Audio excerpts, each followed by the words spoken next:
కథ చెప్పుకుంటున్నాము. మీకిష్టమైతే కూర్చొని కథ వినండి. తరువాత వెడదాం అనగా, బోయిలు కథ విన్న తరువాతనే ఆ పుణ్య దంపతుల్ని తీసుకొని వెడలి రాజుగారికి అప్పగించిరి.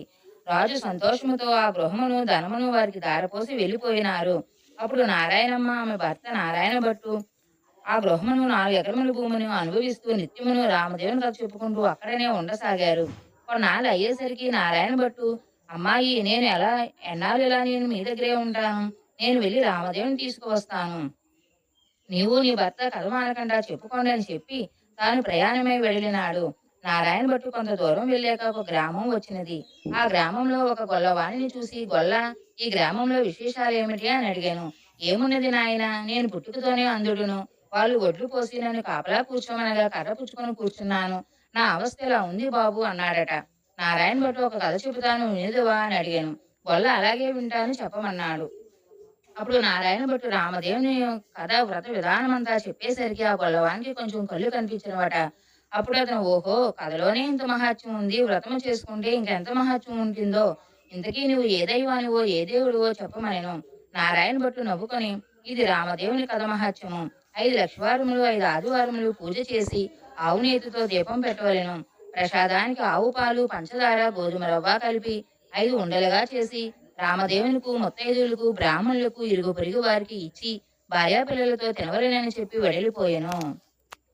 తిరిగి కొంత దూరం వెళ్ళేసరికి ఒక రాజు విచారిస్తూ ఉన్నాడట. ఆ రాజును చూసి నారాయణ భట్టు, ఏమి రాజా విచారిస్తున్నావు అని అడిగాను. నాయనా, నా రాజ్యంలో పరాయి రాజులు తీసుకున్నారు. నేను సౌటంగా పరారైపోతుండగా నా భార్యా బిడ్డలు దారి తప్పిపోయారు. నా అవస్థ ఇలా ఉంది నాయనా అని పాపిష్టిదానా, అతడు ఏ దిశగా వెళ్ళినాడు అని చెప్పమనగా, ఈశాన్యములుగా వెళ్ళినాడని చెప్పినది. అప్పుడు ఆయన మూటలు అక్కడ పెట్టి నారాయణ భట్టును వెతుకుచూ ఉనికితో మెరుపు తీగ వంటి లక్ష్మీదేవితో శంఖ చక్ర గదాధరుడై నెమలు పింఛము ధరించి ప్రత్యక్షమైనారు. నారాయణ భట్టు వారిని కూడా ఈ విధంగా స్తోత్రం చేసెను.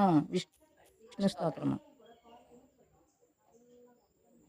సరిగ్గా ఎంచుకున్న పొడవాటి ఆకులతో తయారు చేసిన మరింత రుచి, మంచి సువాసన కలిగిన టాటా టీ చక్ర గోల్డ్ ప్రీమియం లీఫ్ టీ యొక్క 100 గ్రాముల ట్రై ప్యాక్ ఇప్పుడు కేవలం 65 రూపాయలు మాత్రమే.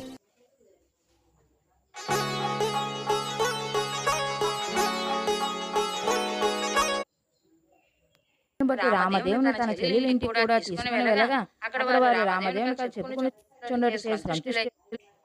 రామదేవుడు వారి ఇంటిలో కుడిపాదము పెట్టేసరికి అది పెద్ద ఇంద్రభవనముగా మారిపోయినది. అప్పుడు నారాయణ భట్టు రామదేవునితో, పేదవాడును, నిన్ను తప్ప అన్ని మెరుగిన వాడును, నీ భక్తులను కాబట్టి అపరాధము గాని అపచారము గాని భావించక నాకున్న